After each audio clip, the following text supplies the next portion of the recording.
Now our Sunday Spotlight. 40 years ago this summer, President Nixon resigned. A crisis sparked by a foiled burglary. 5 men caught trying to bug the Democratic Party offices in the Watergate. Journalist Elizabeth Drew chronicled it all in her classic book, Washington Journal. And now she's revealing new insights, like Richard Nixon's secret plan for career rehab. George spoke with her this week. You had the conviction that this story was going to lead to massive consequences. I said, I just smell that we might well be changing vice presidents and presidents within a year. Now, this was a crazy thought in many ways. It was nutty almost, but it was just my instinct. Is there a moment that crystallizes it? I think the moment when we had the Saturday Night Massacre. From ABC News in Washington. Mr. Richardson, of course, was one of the central figures in the political and legal earthquake that rocked this city and this country last Saturday night.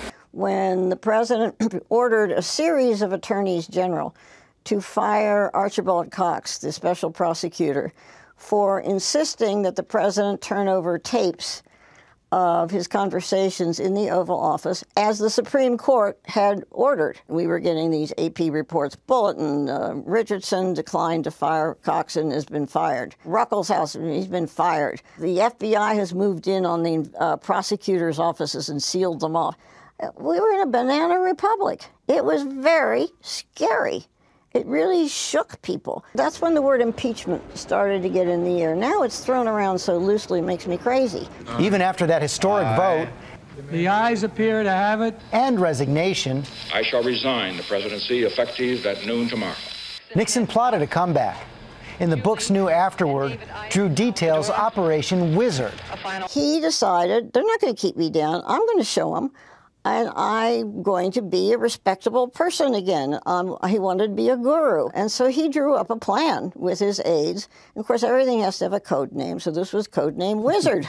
Did Nixon actually believed he might be appointed to some position under Ronald Reagan? He was a bit, I try to stay from psychobabble in here, but let us say he had some delusions. So he went to China because that was the place of his greatest glory. And he started making pronouncements as if he were president.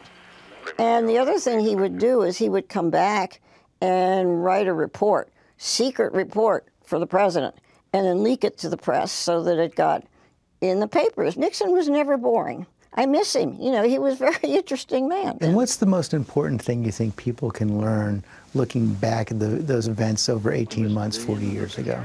That you have to be very, very careful and very, very observant, and with any luck, focus on the right questions, not the harem-scarum, oh, he tied his shoe wrong, and so impeachment. That this is serious stuff, and we have to hold the leaders accountable, but in a responsible way.